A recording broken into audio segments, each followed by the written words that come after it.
debate. But me, your man, Louie T. Welcome to the command post. You know what it is. Post up. Take command. I, of course, am your commander-in-chief, Louie T. Thank you for joining me. What did I tell you? I said I wouldn't lie to you. If something else happened, you'd see this face all up in your space. Well, back like cook crack. Why? Because the Washington Commanders put in a waiver claim for a recently released cornerback from the Minnesota Vikings in Cameron Dantzler Sr., a former third-round pick out of Mississippi State.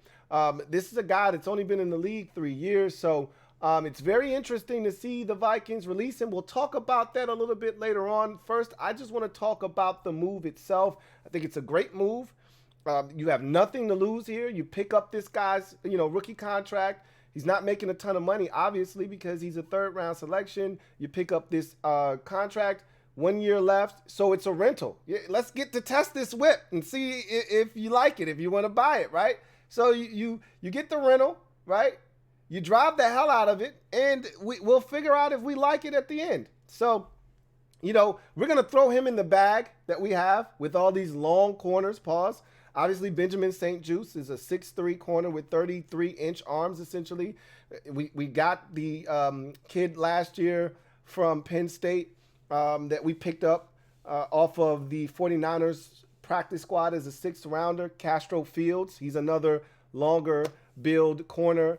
And now you're going to throw Cam Dantzler in that mix as another longer 6'2" corner. Not as long arms. And so this is interesting because I remember very vividly breaking him down in that 2020 draft. And one of the things that people were really disappointed with Cam Dantzler in was, one, his arms weren't as long as you would think for his size. So for a reference point, Benjamin St-Juste is 6'3" and some change.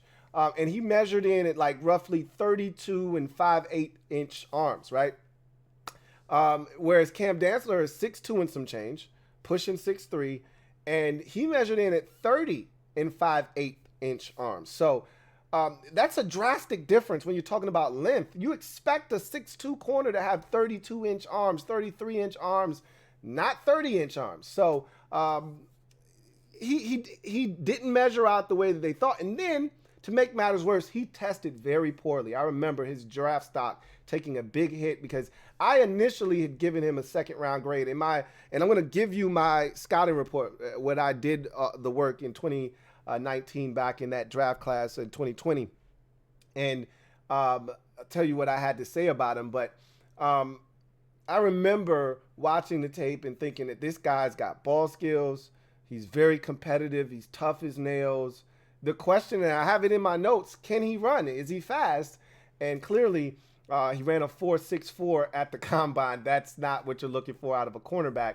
But it's crazy because when you watch the tape on him, when he was coming out, guys didn't get behind him. And I think he will fit in this scheme because we play a lot of zone, and that's going to allow him to pretty much stay on top of the receiver. So as long as he does what he's supposed to do, he'll fit in to this defense. But again, I look at it as a rental. I love the opportunity that Washington is providing him with. You put in the waiver claim, you add him to the list of long corners that we have. Again, you're test driving this bad boy because he's on a rookie contract. You're picking up, when you put in a waiver claim, you're inheriting that contract. So he's got 1 year left on his rookie deal after spending the first 3 years of his career in Minnesota. And so now you get to see what this kid's about. If he's legit, maybe you want him back. If not, you move on from him next year. Hell, he may not even make the team this year. Who's to say, right? I mean, you look at where the Vikings are. They don't have a lot of talent at cornerback. They've been through two different regimes, and he started to sour on the first regime with Mike Zimmer and company, and then the new guys come in, and they sour on him towards the end. He barely played at the end of last season. So there could be something off there. I like the fact that he's coming here and he's got a former teammate in Montez Sweat on the roster that he played with at Mississippi State. So there's probably a friendship there. So that's going to make him feel warm and fuzzy here in Washington. A lot of y'all dismiss that, but that goes a long way. When you go somewhere new, you don't know anybody, and then you look and you see a familiar face, it changes things. So I think he's got some talent. And I think he can play in this league. But it could be confidence right now. Confidence could be fleeting. Maybe a fresh start here in Washington is what he needs in order to start to play at the level that his talent suggests he should play at. I want to read this scouting report from 2020 that I did on Cam Dantzler. So I had a second round grade or a day 2 grade on him. So second or third round. And I thought closer to third round after the 40 time and the way he tested, because it wasn't just the speed, it was the length. Obviously he did not jump high, the broad, the vert, none of that stuff was impressive at all. And so I thought he would be pushed down. I had him rated as my 9th best corner in that year's draft. He was the 11th corner taken.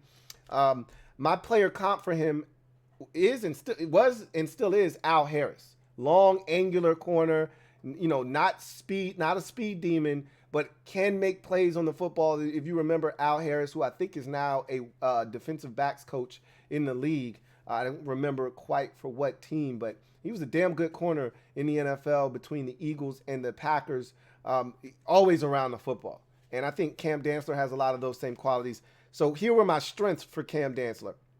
Despite slender frame, ultra aggressive and physical, okay? Another one was does not shy away from contact. Extremely confident and competitive. I call those that CBS, cornerback sauce, because to me, cornerback is one of the most difficult positions to play in the NFL. And I think you have to have an incredible amount of swag and self-confidence. And when that confidence begins to wane, you see it on the field. Corners have to have selective memory. You get beat, you come back and you say, that shit ain't happening again. Try that shit again. And you got to have the ability to get beat and rebound and bounce back and make plays, because they're not going to stop coming at you. If you give up a big play, they're going to keep coming at you, and you got to deter that quarterback. So he's extremely confident, or at least he was coming into the league. Again, I think we're getting damaged goods at this point. We're going to have to rebuild his confidence and get him back to where he was when he came into the league. Can play press can play press and play man or zone. Again, that's more so in college. With a 4.64 40, I don't think he should be up pressing anybody at the line of scrimmage in man-to-man coverage. Now, if you want to press and bail, knock yourself out, but he needs to make sure he stays on top of these receivers. They're too fast for a guy at his speed to try to be up at the line of scrimmage being overly aggressive. Recognizes routes and combos to put himself in position to make plays. So he does a really good job of recognizing the routes and the combinations that they're trying to run with those routes to put himself in a position to make plays on the football. He tackles, as I talked about him being physical already. Fights aggressively at the point of catch. So that's something else that he did well at Mississippi State. Ball skills and production. This was a guy that had, 5 interceptions in his collegiate career, 20 PBUs in his career, and a forced fumble. So in 35 games, he was getting busy. Okay, so a guy that can make some plays on the football. His weaknesses, speed was the first thing I listed. Although you never really see him get beat over the top, they did a really good job at Mississippi State of, essentially playing. A lot of times in college, it's cover 4 defense. That's what you're going to get, a steady diet of cover 4. So when you're playing cover 4, you got a fourth of the field. Stay deeper than the deepest, wider than the widest. Your job is to just stay on top of that receiver. And he did that for the most part when he's at Mississippi State. But that doesn't mean that at the NFL level, you're going to be able to do that same thing, okay? It's a different animal up here, as a wise man used to say. Lanky build. You can't get around the fact that he's 6'2" and essentially a $190. He's a really skinny dude, but he doesn't play like a guy that's small and afraid to attack and be aggressive. So not really that big of a deal. This was more of a problem here. Can be grabby and a face guarder down the field, and I've seen that in the NFL from him. So that's something that has continued in the league, and I think that it's part of the inconsistency that has gotten him in and out of the lineup, yo-yoing back and forth between two different staffs that have been in Minnesota. I put in parentheses, will be flagged for PI at the next level. So, again, that might be something that may have plagued him in the league to this point and may plague him moving forward. And then finally, too frequently looks over the wrong shoulder to track the football. So at times when the ball is in flight, he seems to struggle finding it, looking over the wrong shoulder. And when you're a corner, that may be all the difference between a pass breakup, an interception, or a completion, is you not tracking the ball over the right shoulder or a false step. It doesn't take much to get beat or give a receiver an advantage. So that was something else I also noted on Cam Dantzler. So again, this is a guy that I think has a ton of talent. And I love the flyer that they're taking here. This is a win-win situation. Either he's going to pan out for you and you're going to get at least a season of quality ball out of him like we did with Ronald Darby, and then you let him walk, or he turns out to be really good and you re-up with him next year, or he stinks this year, he doesn't even make the team, or you have another corner, another body out there, because the thing that scared me to death last year was we didn't have depth. Even if he's not great, he's better than any of the depth that we had last season. So I welcome Cam Dantzler. I fully expect him to make this football team, but guess what? This does not preclude us from drafting a guy at 16. We are not done, okay? Far from it. And again, he's only got 1 year left on his rookie deal. So don't look at this as, oh, we're bringing in a guy, he could be here for a long time. We still should be looking to be aggressive at corner at 16. You know what this could mean, though. And I can't say this with 100% certainty, and I still would look at the boundary guys in the first round. Devon Witherspoon, JPJ, Christian Gonzalez. I'm still eyeballing all of those dudes, and if one of them is there at 16, that's more than likely what I'm going to do in terms of pulling the trigger. However, if you decide that Cam Dantzler gives you, and you feel good about what you're bringing in here, and again, you still got Castro Fields, you still got Danny Johnson, who you just brought back. I don't know if they view him as a nickel or if they're going to continue to play him outside, where I thought he flourished last year. You still got Benjamin St. Juste, obviously, and you still got Kendall Fuller. So they could theoretically say, you know what, with Cam Dantzler, coming in, another boundary corner, we feel comfortable now attacking the nickel and not necessarily putting all our eggs in the boundary basket. I still prefer them to go outside. And you can find a nickel later on in the draft, 3rd, 4th round, with how deep the cornerback class is this year. No need for you to pull the trigger on a nickel in the first if you don't have to. So I like the move. I like it a lot. And we'll see what it nets us. It may net us nothing. It could net us everything. Either way, I like the aggressiveness of Washington on day one of this tampering period. I told you they'd be aggressive. I did not see this much aggressiveness. Re-signing Danny Johnson, putting in a waiver claim, and winning and being awarded Cam Dantzler, agreeing to terms with 2 offensive linemen, Nick Gates and Andrew Wiley. They've been extremely aggressive, and they're not done.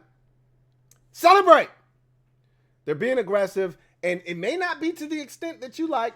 And Tremaine Edmonds is gone, and we're starting to see some of those linebackers come off the board. Be patient. Be patient, okay? Be patient. That's all I'm going to say to you. And in any event, that's going to do it for me, your man Louie T, here on the Command Post. You know what it is. Post up and take command. If anything else happens, I'm going to be back again. All right? I'll be back. I'll be back. I'll be back. I'll be back.